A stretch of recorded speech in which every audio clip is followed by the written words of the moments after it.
이레 만에 제사장이 또 진찰할지니 그 환부가 엷어졌고 병색이 피부에 퍼지지 아니하였으면 피부병이라.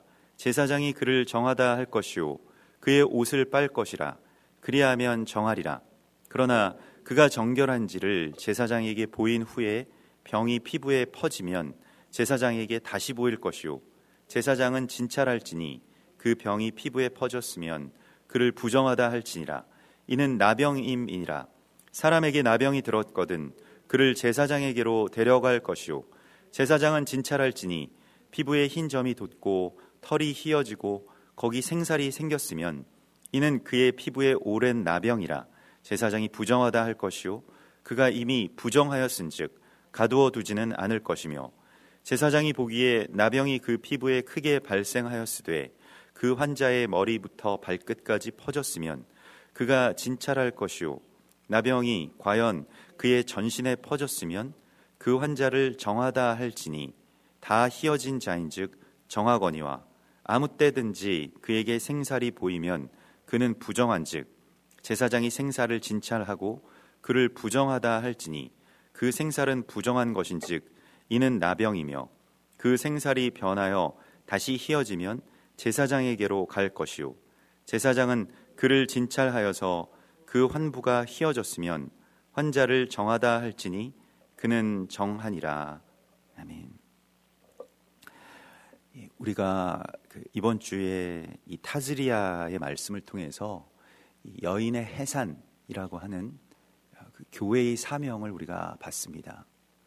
교회의 사명이라고 하는 것은 우리가 생명을 잉태하고 해산하는 것이고요.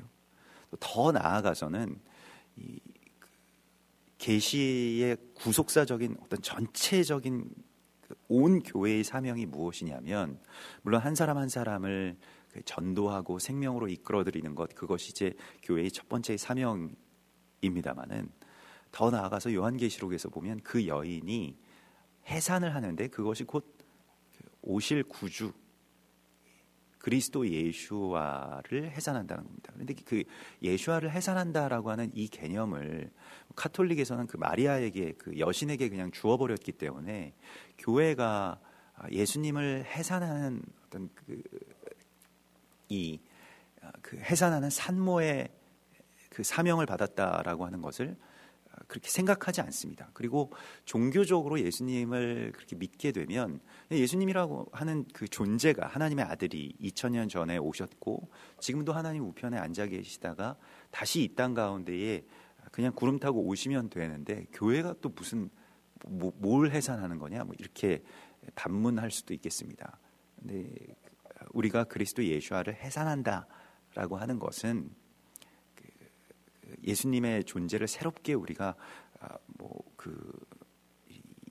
만들어낸다라고 하는 그런 개념은 아닙니다만은 다만 그 종말의 시간 또 그리스도 예수와의 다시 오심에 대해서 신부가 단장하게 되는 것 또 우리가 산고의 고통 또 그 고통의 그 시간들과 정결하게 되는 그 광야 자기 곳에서의 그 정결함의 시간을 통해서 주님이 다시 오실 것을 예비하는 바로 그 사명 그것이 해산을 감당하는 그런 그 산모의 역할과 같이 교회가 마지막 때에 주님 다시 오심을 해산하는 것임을 우리가 깨달아야 합니다. 그래서 교회가 예수님을 해산한다라고 하는 그 사명을 또 그러한 성경에서의 컨셉을 우리가 간과하게 되면 교회가 이상한 사명 가운데로 들어가게 될 수가 있습니다. 어떤 자기의 것을 지키고 자기 조직을 불리고 무언가 어떤 규모가 늘어나면 이제 그것이 우리의 부흥이고 또 우리의 어떤 성취다라고 생각을 할 수도 있겠고 거기에 이제 취할 수 있는데 사실은 교회의 정말로 가장 전체적인 사명, 그래서 궁극적인 사명이라고 할 수 있겠습니다. 그 궁극적인 사명은 그리스도 예수께서 이 땅 가운데 다시 오시게 되는 것을 우리가 해산하는 것입니다. 종말이라고 하는 것은 그냥 어떤 때가 되면 주님이 알아서 오시는 게 아닙니다. 우리에게 그걸 예비하라고 하셨습니다. 그래서 엘리야가 먼저 와서 그 길을 예비해야 된다라고 말씀을 하시고, 복음서에서 예수님의 이야기가 시작되기 전에 세례 요한의 이야기로부터 시작되는 것이죠. 세례 요한이 광야로 나가서 회개하라 하나님의 나라가 가까웠다라고 하는 이 산고의 그 해산의 어떤 진통으로 그렇게 소리치는 그러한 세례 요한의 외침으로부터 예수님의 오심이 시작됐다라고 하는 것을 우리가 이 마지막 때에도 다시 그 엘리야, 다시 그 세례 요한이 종교적인 어떤 틀을 벗어나서 그 허울의 옷을 벗어 던지고 광야의 성소를 향해서 그렇게 담대하게 걸어 나가는 교회의 사명으로서 우리 가운데에 계시된 것입니다. 그래서 세례 요한의 이야기가 중요한 것이고요. 그래서 교회가 마지막 때에 대한 사명을, 종말에 대한 사명을 받는 것이 중요한 것이죠. 그렇기 때문에 이 타즈리아의 말씀은 교회가 또 그리스도 예수와의 신부가 어떻게 그 해산함을 향해서 나아갈 수가 있겠는가라고 하는 데에 초점이 맞춰져 있습니다.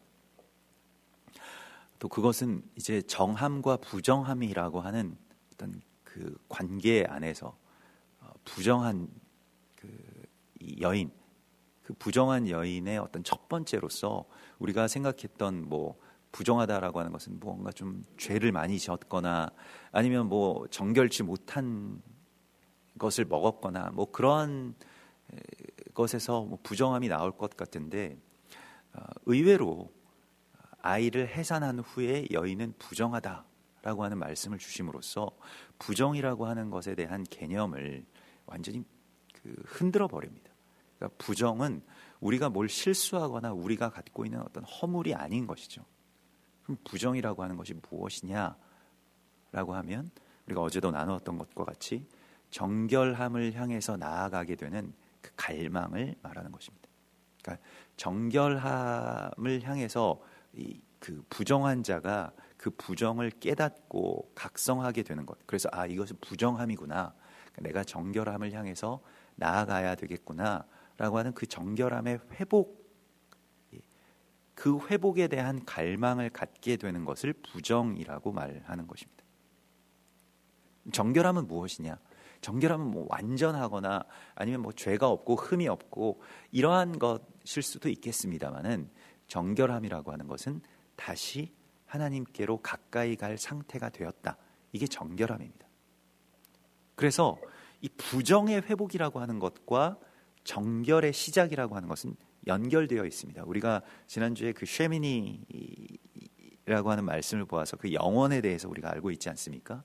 근데 이게 정결함과 부정함이 멀리 있는 게 아니라 사실은 부정함이 회복되면 정결함이 시작이 됩니다. 그런 구조를 우리가 알고 있어야 됩니다. 그래서 오늘 이 타즈리아의 말씀에서는 이 여인의 부정함과 연결돼서 나병 환자의 규례들이 이제 쭉 나오게 됩니다. 그래서 나병 환자의 규례가 굉장히 자세하게 나오게 되는데, 나병은 오늘날에 우리가 이미 다 없어진 병으로서 알고 있죠. 거의 발병되는 사례를 볼 수가 없습니다. 오늘날에는 나병균 자체가 활동을 할 수 없을 만큼의 어떤 강력한 의약품들이 이제 나왔기 때문에 이 나병을 치료 못하고 이러한 일들이 없는데, 이 고대에는 그런 이 세균이 이 생살이 썩어서 문드러져 나가는 이 나병이 아주 불치의 병이고 아주 굉장히 그런 어떤 이 항생제가 없을 당시에는 너무나도 큰 그러한 병원균으로 활동을 하고 가장 많은 어떤 사망의 사례가 되었던 것으로 이렇게 보고가 되고 있습니다. 그런데 이 나병에 대해서 하나님께서 레위기를 통해서 특별히 굉장히 많은 규례를 주신 이유가, 사실은 이 제사장이 회복되는 것, 또 교회가 온전하게 해산할 준비가 되는 것이 이 나병 때문에, 이 부정함 때문에, 이 나병의 부정함 때문에 우리가 그곳으로 제대로 닿지 못하고 있다라고 하는 그 말씀을 주시는 것입니다. 그러니까 제사장의 정결 예식과 나병 환자의 정결케 되는 그 규례가 거의 동일하게 선포되고 있는 것이 이제 이 레위기의 말씀입니다.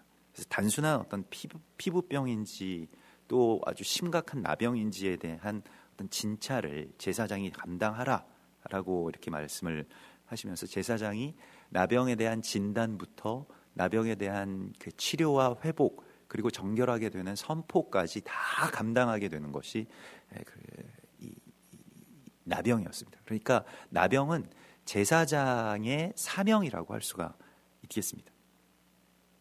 제사장은 거룩과 부정의 사이에 서 있는 존재이고요. 나병이 보통의 병과 다른 이유는 그것이 그 부정함의 병이기 때문에 정결함을 향해서 나아가야 되는 병이기 때문에 그렇습니다. 이거 무슨 말이냐면 다른 병은 치료를 요하지만 나병이라고 하는 병은 정함을 요하는 병이었습니다. 정결함을 요구하는 병이 바로 나병이었습니다. 네, 우리에게 정결함이라고 하는 것이 왜 필요할까요? 하나님 왜 우리에게 정결하라고 말씀을 하셨을까요? 그게 이 타즈리아의 결론입니다. 사실 타즈리아가 나병에 대한 규례인데 그 나병에 대한 규례 앞에 맨 앞에 해산하는 여인의 부정함에 대해서 말씀을 하신 것이 바로 그 해답입니다. 우리가 다시 생명을 해산해야 되는 거룩한 하나님의 신부로서의 회복이 나병의 회복과 같은 이야기라고 말씀을 하시고 있는 것입니다. 이것이 제사장의 위임과도 같은 이야기고요. 요한복음 15장 2절에 무릇 내게 붙어 있어 열매를 맺지 아니하는 가지는 아버지께서 그것을 제거해 버리시고 무릇 열매를 맺는 가지는 더 열매 맺게 하려 하여 그것을 깨끗하게 하시니라. 열매 맺는 가지는 열매를 더 맺게 하시기 위해서 정결하게 하신다, 깨끗하게 하신다라고 말씀을 하십니다. 그러니까 정결하게 하시는 이유가, 우리가 정결해야 되는 이유가 그냥 깨끗하면 좋아서가 아니고 다시 많은 열매를 맺기 위해서 그 정결함을 회복해야 된다라고 말씀을 하십니다. 그래서 더 많은 열매를 맺게 하시기 위해서 주께서 행하시는 일, 그것이 우리를 정결케 하시는 일입니다. 가지를 깨끗하게 한다라고 하는 것은 무엇일까요? 어떻게 하면 가지가 깨끗해집니까? 불필요한 가지들을 잘라내는 것이죠. 그게 그것을 깨끗하게 하는 것입니다. 그걸 정돈시키는 것입니다. 그래서 그 가지를 깨끗하게 하는 것에 대해서 뒤에 그 요한복음 15장에서는 뒤에 구체적인 어떤 행동에 대해서 나오게 되는데 요한복음 15장 그 10절에서는 이제 우리가 그것은 그의 계명을 지키는 일이라고 말씀을 하시고 있고요. 요한복음에서는 계명을 우리가 지켜야 된다라고 하는 것을 계속 강조하십니다. 그런데 그 계명을 지킨다라고 하는 것을 구체적으로 또 아주 그냥 한마디로 요한복음 15장 12절에서는 서로 사랑하는 것이라고 말씀을 하시고 있습니다. 그래서 교회의 열매라고 하는 것이 어떤 물론 많은 사람을 하나님께로 돌아오게 하는 것이겠습니다만은 그 이전에 교회의 열매라고 하는 것은 사랑입니다. 사랑이라고 하는 것이 교회의 열매라고 말씀을 하십니다. 우리가 하나님의 법을 성취한다, 율법이 우리 안에서 성취된다라고 하는 것의 열매는 내 타인을 내 몸과 같이 사랑하는 것입니다. 그 열매를 통해서 교회는 해산하게 되는 것입니다. 근데 이게 무너지게 되면 이제 부정한 상태가 되는 겁니다. 누군가를 더 이상 사랑할 수 없고요. 누군가를 더 이상 감당할 수 없고요. 난 내일이 너무 바빠서, 나도 지금 상태가 안 좋아서, 우리도 지금 제대로 서지 못해서 누군가를 사랑할 여력이 없다라고 하는 바로 그 상태가 나병의 상태라고 주님이 말씀하십니다. 굉장히 안타까운 일인데 우리 많은 우리의 어떤 부분이 나에게 집중되어 있기 때문에 사랑이라고 하는 열매를 맺지 못하게 되는 것입니다. 나를 향해서만 가지가 무성하게 그렇게 나 있는 거예요. 반대 방향으로. 그걸 잘라내야 되는 것입니다. 그래서 그것을 정결함이라고 말씀을 하시죠. 토라의 말씀 가운데서 나병에 걸린 대표적인 사람이 바로 모세의 누이인 미리암이었습니다. 그는 예언자였고요. 영적으로 깨어 있었던 사람임에도 불구하고 나병에 걸리게 되었죠. 나병에 걸린 이유가 무엇이었습니까? 모세가 늙음하게 그 이디오피아 여인과 결혼을 한 것 때문에 그것을 비방한 죄로 하나님께서 그를 책망하시면서 나병에 걸리게 하십니다. 그래서 손이 휘어졌다 이렇게 그 성경이 말하고 있는데요. 그래서 그 민수기 12장의 말씀인데 12장 10절에 보면 구름이 장막 위에서 떠나갔고, 그러니까 주님의 임재가 사라지게 되고요. 미리암은 나병에 걸려 눈과 같더라. 그러니까 아주 희게 되었다. 그래서 아론이 미리암을 본즉 나병에 걸렸는지라 이렇게 되어 있습니다. 하나님께서 이렇게 말씀하시죠. 너희가 모세 비방하기를 두려워하지 아니하느냐? 내 종 모세를 비방하기를 두려워하지 않았다. 사실 미리암이 비방한 것은 굉장히 정당했습니다. 왜냐하면 이 이방 여인과의 결혼이라고 하는 것이 민수기에서는 굉장히 민감한 부분이었어요. 유대인 청년들이, 이스라엘의 청년들이 모압 여인들과 행음하고 또 결혼하겠다고 하면서 거기에서 우상 숭배가 막 들어왔기 때문에 이걸 다 막아야지 맞는 것이었습니다. 그런데 본이 되어야 될 백성들의 지도자가 이방 여인과 결혼한다. 이스라엘에 뭐 다른 여인들이 있을 수도 있고 또 자신의 원래의 그 본처인 십보라가 있는데도 불구하고 이방 여인과 또 새삼스럽게 그것도 이 광야 생활을 하면서 그 여인과 또 결혼을 한다라고 하는 것은 가족의 입장에서 볼 때 유일하게 여기에 대해서 비방할 수 있는 사람이 또 미리암이었을 것입니다. 그게 누나이니까요.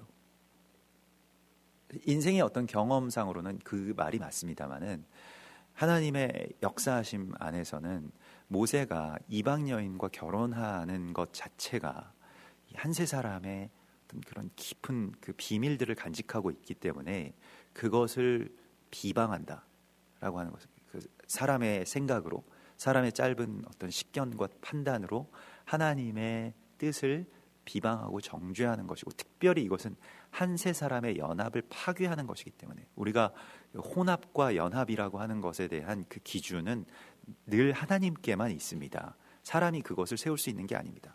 그러니까 사람이 만일 이것을 세우게 되면 그냥 모든 이방 여인들은 다 나빠서 결혼하면 안 된다, 이렇게 되는 거예요.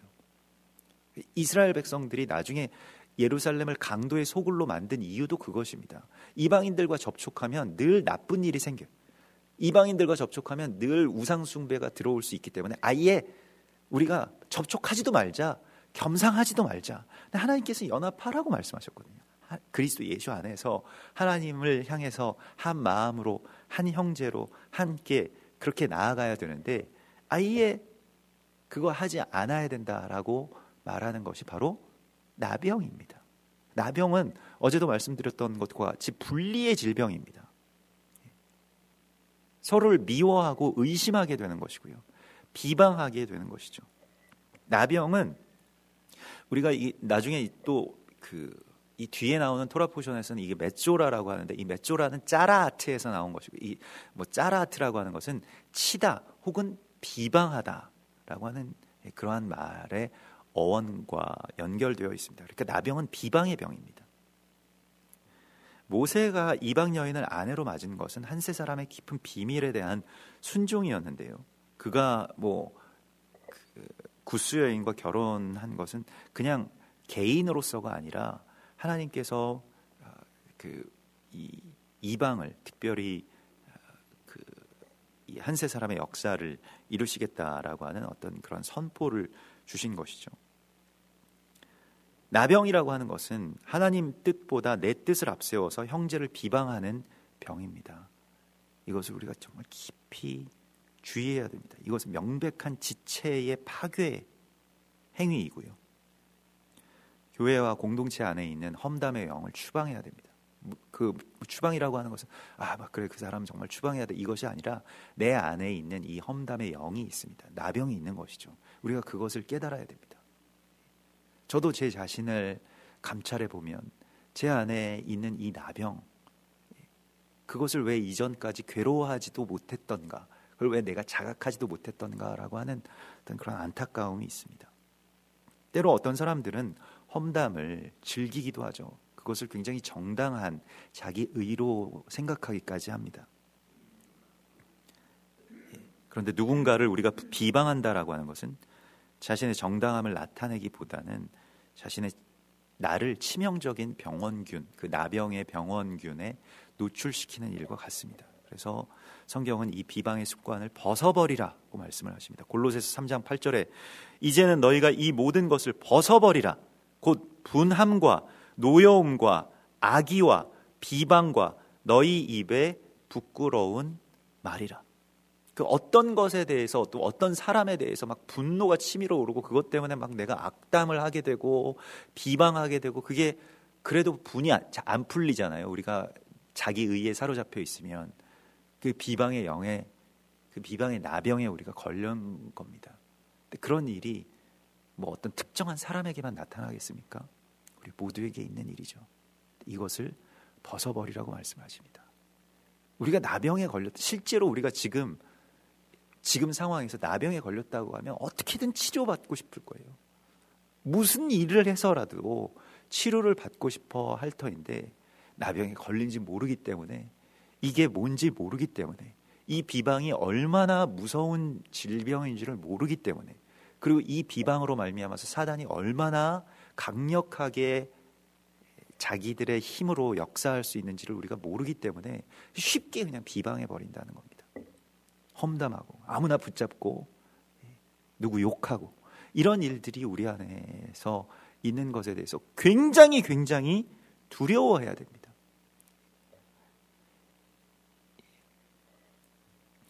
이게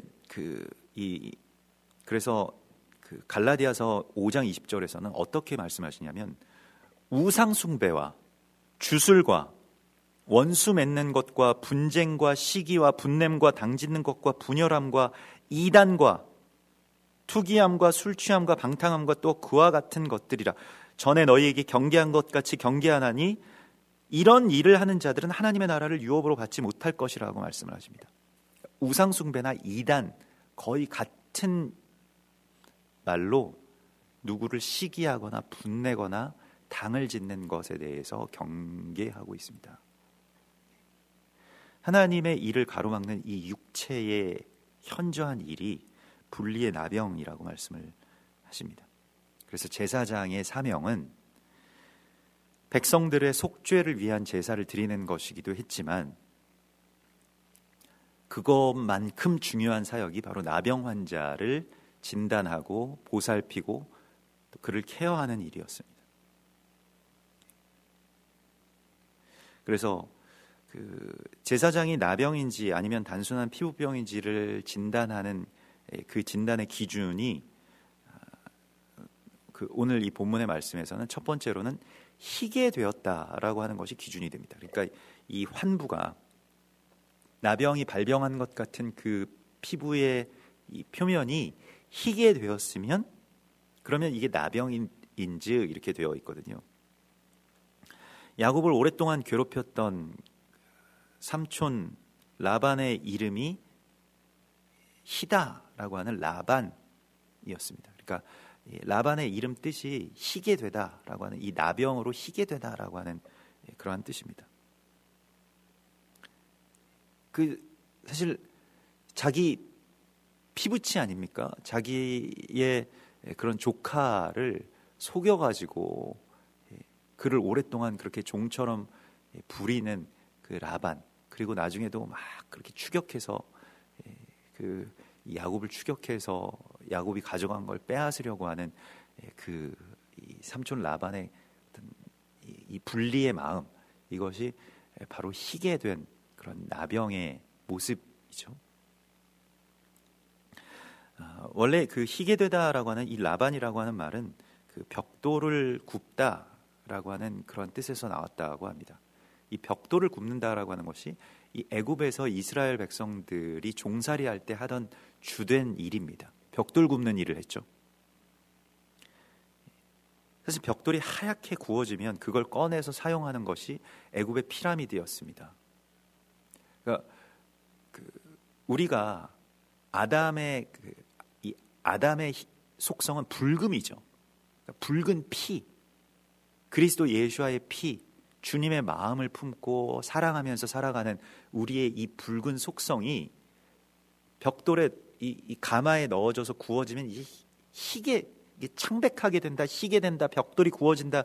이게 결국 애굽의 속성입니다. 이것은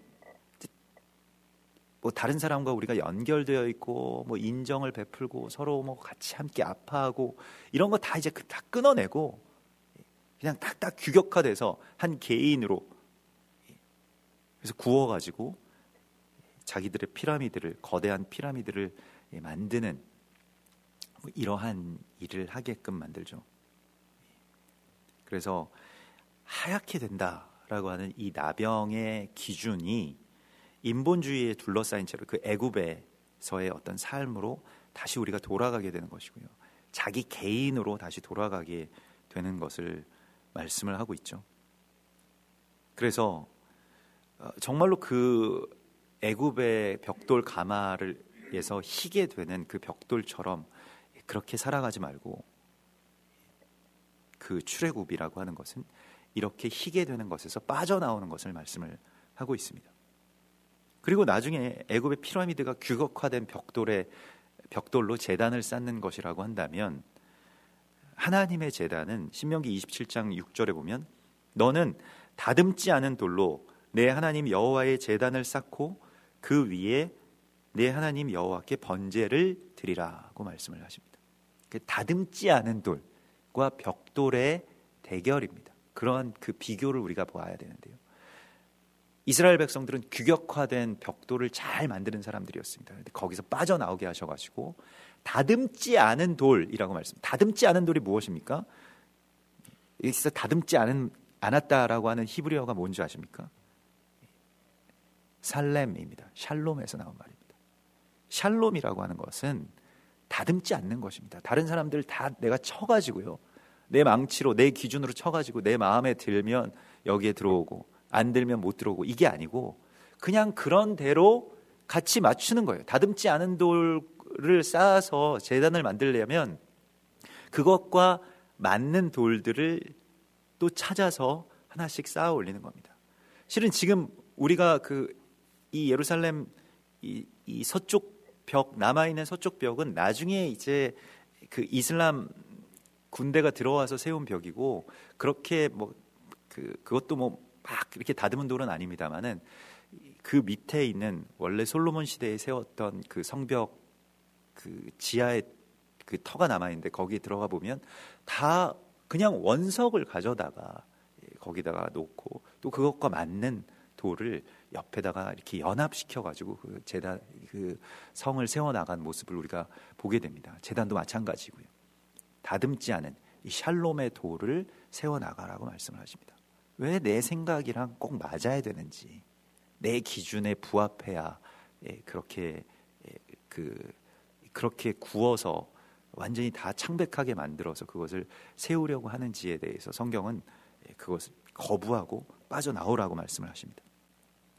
고린도전서 12장 29절에서는 다 사도이겠느냐, 다 선지자이겠느냐, 다 교사이겠느냐, 다 능력을 행하는 자이겠느냐, 다 각자 다른 모양으로, 이 사람은 이거에 열심이 있고, 이 사람은 이거에 재능이 있고, 이 사람은 이런 사람이고, 이걸 다 인정하면서 함께 세워져 가는 것을 샬롬, 곧 평안이고, 이 평안의 제단을 다듬지 않은 제단이라고 말씀을 하십니다. 이걸 세워나가라고 말씀을 하세요.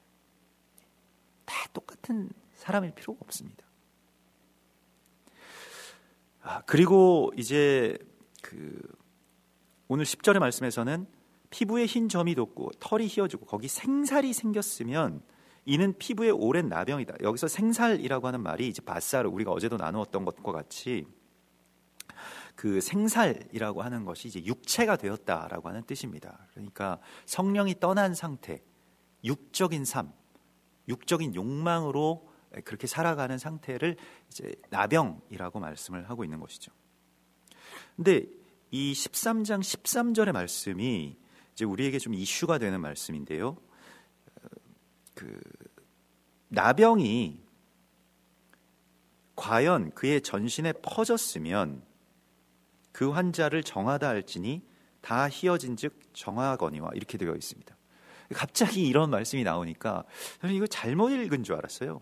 뭔가 이게 번역이 잘못됐거나 아니면 뭔가 이상하지 않습니까? 나병 환자가 부정하다라고 하는 거 다 아는 이야기고, 사실은 부정함의 상징이 나병인데, 근데 나병이 전신에 다 퍼지면 정결하다라고 말씀을 하십니다.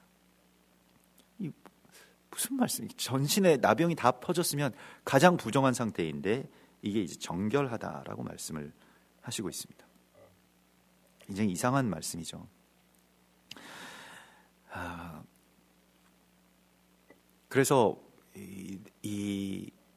왜 나병이 전신에 퍼졌을 때 실컷 부정하다라고 말씀을 하시다가 나병이 전신에 퍼지게 되면 그건 비로소 정결하게 됐다라고 하니까요. 다시 한번 우리가 생각해야 될 것은, 정함이라고 하는 것은 하나님께로 가까이 나아갈 준비가 된 상태를 말합니다. 그걸 정함이라고 하는 것입니다. 그러니까 내가 완전하게 됐다라고 하는 것이 아니고, 내가 완성된 상태가 아니라 하나님께 가까이 나아갈 상태가 되었다. 이것은 어쩌면 병의 그냥 일부에 걸려서 내가 병인지 아닌지 알 듯 말 듯 할 때가 아니고, 완전히 병이 퍼져서 돌이킬 수 없는 상태, 그러니까 전신에 완전히 다 퍼지게 되었다, 그것을 말하는 것입니다. 아람의 군대의 총사령관이었던 나아만이 엘리사의 말을 듣고 요단강에 7번 몸을 씻게 된 때에는 나병이 온몸에 다 퍼져 있었을 때였습니다. 그게 아니었으면 거기까지 와서 그 여종의 말을 듣고 또 엘리사의 말을 듣고 그 군대의 총사령관이요, 자기 옷을 벗어던지고 요단강에 7번 몸을 씻을 수 있었을까요?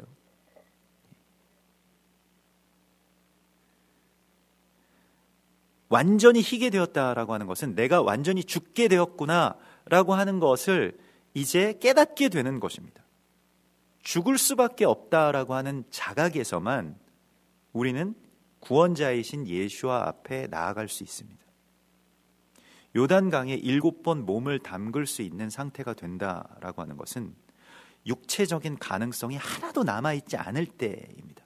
우리가 나병이 그냥 있어도 나머지의 부분들을 보면서 살아가는 존재들입니다. 그 정도로 우리 몸이, 내 지체가 썩어서 죽어도 그게 나병이라고 그렇게 쉽사리 인정하지 않는다는 것입니다.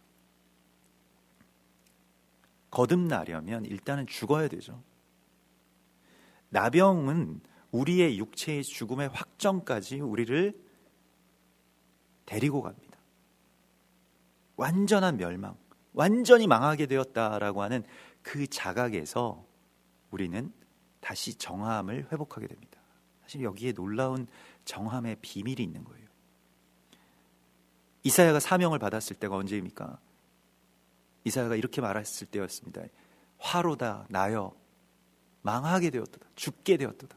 완전히 망하게 된 예배자, 그 이사야가 이사야서 6장 5절에서 고백하는 것입니다. 나는 입술이 부정한 사람이요 입술이 부정한즉 백성 중에 거주하면서 만군의 여호와이신 왕을 배웠음이로다 하였더라. 그 입술의 부정함이 나병이에요. 그걸 깨달은 겁니다. 자기 전신에 이게 다 퍼졌구나, 나는 이제 죽게 되었구나. 언제 깨닫습니까? 거룩에 가장 가까이 가 닿았을 때, 그때서야 비로소 자기의 나병을 알게 되는 것입니다. 제사장이 나병 환자와 만나야 나병 환자는 비로소 자기가 나병이 다 전신에 퍼졌다라고 하는 것을 확증받게 되는 것이죠. 예수님이 오셔서 회개하라, 천국이 가까웠다라고 말씀하시는 그 말씀에 반응했던 사람들은 누구입니까? 온 몸에 죄가 퍼진 죄인과 세리, 창기들이었습니다. 좀 일부 그래도 내가 남아있는 부분이 있네라고 생각했던 바리새인들이나 그냥 일반적인 사람들은 예수님 비방하고 정죄했죠. 아직 그 나병에서 빠져나오지 못한 상태가 되는 것이죠. 이스라엘 백성들에게 가나안 땅에 들어가게 되는 그 시간의 허락은 언제 일어났습니까? 가나안 땅에 죄악이 완전히 다 퍼졌을 때. 아브라함에게 그렇게 약속하시죠. 너희 4대 만에 돌아오리니 아직 아모리인들의 죄악이 이 땅에 다 퍼지지 않았기 때문이다 라고 말씀을 하시죠. 완전한 나병의 전신으로 다 퍼지게 된 그때에 다시 정함의 회복이 시작이 되는 것처럼 가나안 땅에 온통 아모리 족속들의 죄악이 다 퍼지게 되면 이제 회복이 시작됩니다. 근데 그 회복은 아모리인들에게는 심판이죠. 희년도 마찬가지이고요. 그래서 그 병에 대한 심판이 회복이고 그 육체 전체에는, 그 땅 전체는 정함을 받게 되는 것입니다. 하나님이 이 땅에 무엇을 기다리고 계시는 걸까요? 하나님은 지금 전 세계에 무엇을 기다리고 계실까요? 정함의 회복, 또 그 정함의 회복의 이전에 우리가 얼마나 부정한지를 깨닫게 되는 죄인과 세리의 심정이 내 안에서 회복되어야 될 것입니다. 또한 그 심판이 멀지 않은 것 같습니다. 정말로 이제는 어떤 새로운 시즌이 이제 시작이 되고 있는데 마지막 때가 정말 긴박하게 돌아가고 있죠. 저는 어제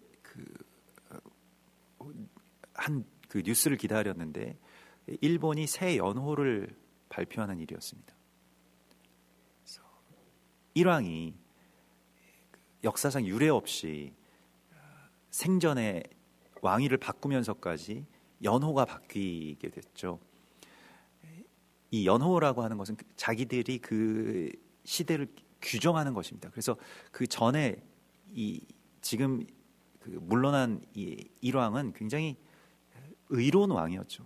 양심적이고 한간에 전해지는 말로는 마음속에는 신앙도 있다고 합니다. 또 자신이 백제인의 뿌리라고 하는 것을 인정하면서까지 우리와 어떻게든 화평하려고 했던 사람이고요.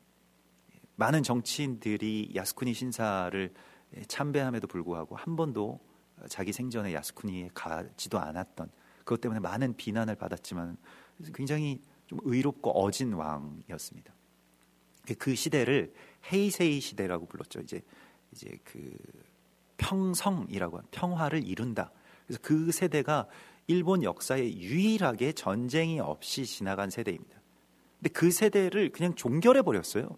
뭐 때문인지는 이유는 알 수가 없습니다. 아직도 정정하고 사람들이 다 존경하는, 근데 그걸 종결해 버리고 새로운 시대를, 그 새로운 연호는 또 왕이 선포하는 게 새 왕이 선포하지 않고요, 총리가 선포하게 되어 있습니다. 아베 총리가 어제 그것을 선포를 했는데 눈을 의심했는데 그것을 레이화라고 하는, 일본 발음으로는 레이화고요.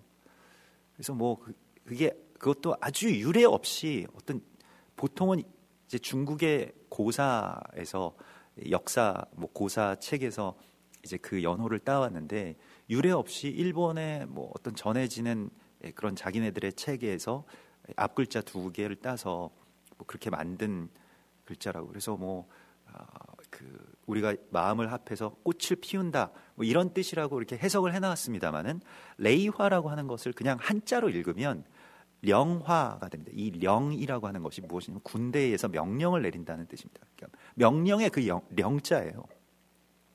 명령을 내리는 것으로 만들어 버린다는 거예요. 화는 그렇게 모든 것 다 퍼져 나가게 한다. 이건 일본이 뭘 하겠다는 겁니까? 예전에 우리 한 세대 이전에 일본의 이 명령, 그것으로 많은 일본과 또 전 세계가 뭐 가미가제 무슨 그 명령을 따라서 다 피를 흘리면서 전 세계를 전쟁터로 피로 물들였던 그 시대의 망령을 다시 불러내는 것이 아닌지에 대해서 생각을 하게 됩니다. 사실은 그 시대에 대한 규정이라고 하는 것은 일종의 어떤 예언이자 선포이기 때문에 대적들이 이런 식으로 움직이고 있다라고 하는 것을 우리가 좀 감지해야 됩니다. 지금 굉장히 심각한 것은 일본과 우리가 서로 원수되는 것을 각국에서 다 지지하고 또 그렇게 이제 분쟁이 이제 시작됐는데, 좀 이상하게 지금 우리가 일본과는 이제 원수가 되고 북한과는 친구가 되는 이상한 그런 시대가 되었죠. 북한은 우리 형제 자매입니다만은 북한 정권은 원수입니다. 아직도 기독교 박해 1위, 전 세계 1위국이고요. 다 잡아서 고문하고 죽이는 그 사람들을 우리한테 불러가지고 같이 친하게 지내고 사진 찍고 웃고 그렇게 지내겠다. 이상한 이야기가 됩니다. 오늘 주님께서 우리 가운데에 이 마지막 때에 정말로 전신이 이 나병에 퍼져나가는 바로 그러한 모습들을 보여주시고 사실 정결하게 될 때가 가까웠음을 말씀하십니다. 그래서 우리가 이러한 것에 대해서 어떤 전쟁의 기운에 대해서 실제로 전쟁이 우리 이제 새로운 세대에 일어날 수도 있겠습니다만은, 그러나 그러한 것을 우리가 기도함으로 또 여기에서 우리가 어떻게 남은 자로 살아갈 수 있을 것인지에 대해서 정말로 준비해야 되는 그런 깨어있음의 시대가 되었음을 주께서 말씀하십니다. 우리 같이 기도하겠습니다. 하늘에 계신 우리 아버지시여, 이름이 거룩히 여김을 받으시오며 나라의 임하옵시며 뜻이 하늘에서 이룬 것 같이 땅에서도 이루어지이다. 오늘날 우리에게 일용할 양식을 주옵시고 우리가 우리에게 죄 지은 자를 사하여 준 것 같이 우리 죄를 사하여 주옵시고 우리를 시험에 들게 하지 마옵시며 다만 악에서 구하옵소서. 대개 나라와 권세와 영광이 아버지께 영원히 있사옵나이다.